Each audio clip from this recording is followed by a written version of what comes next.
So Vijay, I know you personally also. So ఇందాక నేను చూశాను మీ ఈ గ్రూప్ అంతా కూడా, ఇంకా మచ్ మోర్ పీపుల్ అందరూ కూడా జై బాలయ్య, జై సిబిఎన్, జై లోకేష్ అంటుంటే మన వాళ్ళందరూ కూడా జై రాజంపేట అని అంటున్నారు, జై రాజంపేట అని అంటున్నారు అనమాట. దాని వెనకాల కథ ఏంటి నాకు అర్థం కాలేదు. So I want to understand what was the story behind it.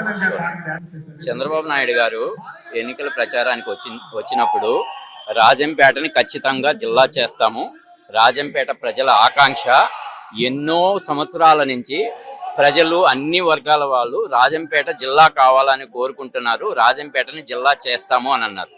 So దానికి ముందు ప్రభుత్వము అన్యాయంగా అక్రమంగా ప్రతి ఎంపీ కాన్స్టిట్యూషన్ని ఒక జిల్లా చేస్తానని చెప్పి ఎంపీ కాన్స్టిట్యూషన్ అయిన రాజంపేటని, అన్నమయ్య పుట్టిన స్థలమైన రాజంపేటని జిల్లా చేయకుండా పక్క ఊరు రాయచోటిని జిల్లా చేయడం జరిగింది. ఏమి అని అడిగినప్పుడు రాయచోటి జియోగ్రఫికల్గా మధ్యలో ఉంది అని చెప్పడం జరిగింది. ఇప్పుడు అన్నమయ్య జిల్లాలోని ఒక ప్రాంతాన్ని మదనపల్లి జిల్లాగా విడగొట్టడం జరిగింది. విడగొట్టిన తర్వాత ఇప్పుడు జియోగ్రఫికల్గా రాజంపేట మధ్యలో అయింది.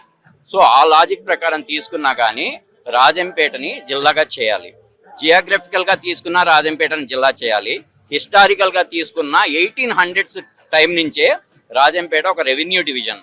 రాజంపేటలో సబ్ కలెక్టర్ ఆఫీస్ ఉంది. It's existing revenue division from more than 100 years. So it has all qualifications to become a district. It has natural resources. It has all devotional and cultural places, historical places.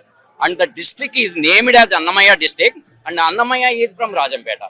So technically speaking, functionally speaking, emotionally speaking, Rajampeta should be declared as district headquarter for Annamaya district. అని ఆ memorandum Lokesh గారికి కూడా submit చేద్దామని మేము వచ్చాము. So Annamayya జిల్లాని ప్రకటించాలి, అన్నమయ్య జిల్లాకి రాజంపేటని కేంద్రంగా ప్రకటించాలని చెప్పి మేము ఇక్కడ వచ్చాము.